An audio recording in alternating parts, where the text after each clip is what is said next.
Hey, Vickie Reddy here from We Welcome Refugees and the Justice Conference. And I've asked my good friend Jeremy Courtney from the Preemptive Love Coalition to just jump on for a chat this Saturday afternoon to talk about the refugee situation, both here in the US and over in the Middle East, which is where Jeremy lives with his family. Jeremy, thank you for joining me this afternoon. My pleasure. Now, I really wanted to touch base with you because at the moment, we're focusing on so much fear and security as we deal with in the US, refugees coming or not coming. And for me, especially wearing the hats that I'm wearing, I feel like I'm surrounded by that fear, and that refugees themselves and their plight is kind of getting lost in the middle of that. So I wanted to touch base with you because I want to go back to humanizing the situation and go back to the refugees themselves and focus on what their situation is over there in the Middle East. You're on the ground there. Can you paint the picture a little of why so many millions of people in the Middle East have become refugees and what life looks like for them at the moment?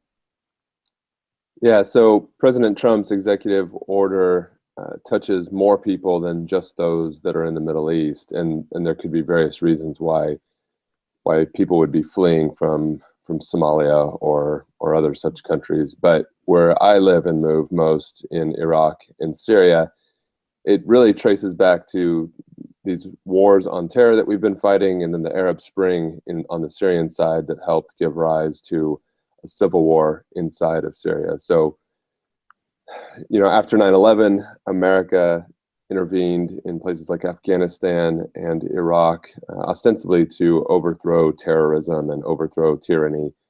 And it's just set off a series of events over the last couple of decades that haven't either gone the way we thought they would go or haven't been fully alleviated yet, if some people might argue that things are on track. And the way it plays out on the ground is we've got people running for their lives. I mean, that's really the simplest way to boil it down. They're either running from terrorists in places like Iraq and Syria, or they're running from tyranny, actual strongman dictator type elements. And over the last number of years, we've just seen millions and millions and millions of people driven from their homes, where rebellions have broken out or terrorism has taken root. And as governments come in to try and address that, they end up destroying the towns even further. And so the prospect for a future in a lot of these places is very, very grim right now. I mean, you have to take a long view if you really hope to see some of these towns rebuilt and security returned. And you have to have a lot of vision and optimism to imagine your kids back in school, living healthy, safe lives, the kind of lives that you and I want for our kids.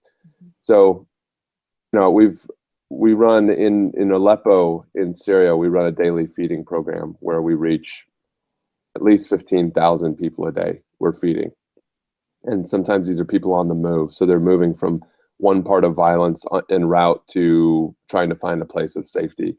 And some of the families that have come through our daily feeding program that our team has met and spent time with over the last few days have just had really harrowing stories. But sadly, these aren't incredibly unique stories. These are actually fairly common stories. So we met a couple of women over the last few days whose brothers, or who were married to these two brothers, and these two brothers had been recruited by ISIS, or ISIS was trying to recruit them in the Aleppo countryside. And they didn't want to be with ISIS. They had nothing to do with ISIS, but ISIS came in and ISIS was the power. And so ISIS was trying to control the area, and ISIS tried to recruit them into their ranks to actually be violent operatives. And the brothers said, look, we don't want anything to do with that. That's not what we're about. And they basically tried to just make the problem go away by suggesting that they could be civil servants. They could serve in a way that wouldn't be violent, and they would just kind of go along to get along in an effort to protect their kids and their wives. And ISIS didn't accept that. ISIS required full compliance. And so the next day, these guys, two brothers, were arrested. And then the day after that, they were hung in public, leaving these two moms and their 5 kids between them uh, just without recourse, without any kind of judicial, reproach, without any kind of safety. Now they're outed. The ISIS and all the surrounding people know kind of what punishment has come upon these two families, and so they kind of just stay quiet over the next couple of days and try to amass some money together to find a smuggler who can get them out of this ISIS territory. And they end up succeeding and paying a huge price to get this smuggler, just to get them to another part of Syria, which is where we ultimately met them. And so now they live in a house that's pretty much destroyed. They don't have any income. There's no education for their children. They're two widows. They don't have any work at the moment, although we're trying to help with that. They don't have any income. And in their heart, they've got this invisible wound on top of it all that no one can see and no one can heal. They weren't even allowed to bury their husbands who were hung in public. And so this is sadly a pretty typical story. Now, the bad guy in the story might be different. There's a number of players out there, but the net effect of it all is that women, children, and many, many men are afraid for their lives, and they're just looking for a place to get where they can rest and maybe start over again. So the narrative that we get here a lot is we have compassion for these refugees and all that we're going through, but we have to protect ourselves from exactly what they've just gone through. So do you think we're right to have a fear that terrorists will infiltrate into the refugee resettlement system here in the US? And how do we address that compassion versus fear? It's a delicate thing. I think, are we right to be afraid? Is it reasonable to be afraid? Like, these are really delicate things that I think various people and various communities are going to relate to differently. I think that trying to argue to someone that you have no right to be afraid, or it's unreasonable to be afraid, or that doesn't follow logic, has not proven to be very effective in my marriage. I can tell you that. It hasn't proven to be very effective in my parenting. What I find is most effective in my marriage and in my parenting is when I shut my mouth and listen a lot more, and when I open my arms and just try and give an embrace. I think there is a time in parenting and marriage and any relationship, certainly in public civil discourse, for facts, for debate, for for an exploration of what is real and not simply what is imagined. But the times that those happen and work best for me are when those are undergirded. Those tough conversations, exploratory conversations, debates are undergirded by a whole lot of love and trust. And it seems that it's that undergirding trust, that lack of listening to one another, that is making the public discourse so difficult right now. So from a logical standpoint, a purely fact-based standpoint, we have a very extreme vetting process in place. It is not impossible, of course, but it is not at all likely that a terrorist could infiltrate through the American system. Certainly not with any kind of regularity, certainly not with any kind of systemic effort. And so I am not personally putting any emotional stock into the fear that terrorists would find their way in through our refugee program, because I think we already have a very, very extreme vetting process in place that we should be proud of, which is not to say that it can't be improved. I think the game is changing always. I mean, it's moved from the ways of communication are changing, the tactics are changing. So I think that this is something every government, every law enforcement, every intelligence agency will have to stay on top of. So I'm all for improving it. But if I'm making my guesses about where our next terror attack is going to come from, and it will come, and I think it's important that we remind each other these things are pretty much inevitable. I'm way more concerned about homegrown terrorists, whether they are outsiders who find their way into an extremist kind of mindset, or whether they are kind of insiders to a certain community and get kind of picked off through gang-like recruitment into an extremist sect.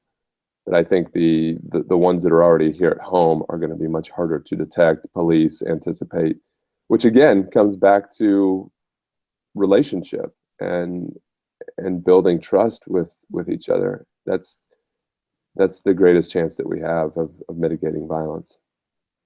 And you guys at Preemptive Love Coalition have the mantra, love anyway. How do you personally outwork that in living with your family over in the Middle East, living in what many would look and say, how do you live there in the middle of all that's happening and the fear and that? How do you outwork that love anyway? And how do you think we can do that in our approach to the refugee crisis as a whole?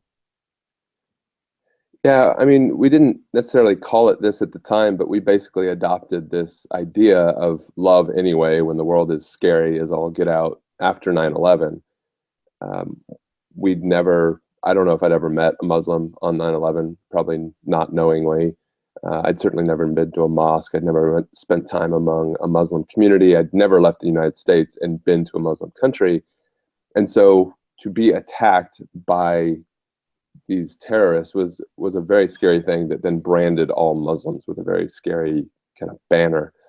And to make a decision to step toward that fear back on September 12th, 2001 was a very scary thing. But what I've learned over the years as I've drawn near to Muslims all over the world is that they, as a people, are not a scary people. Their communities, as communities, are not scary places. Their countries, where we hear about these wars, are not, broadly speaking, scary places. This place where we live, that for so much of my adult life has meant mayhem and war, Iraq.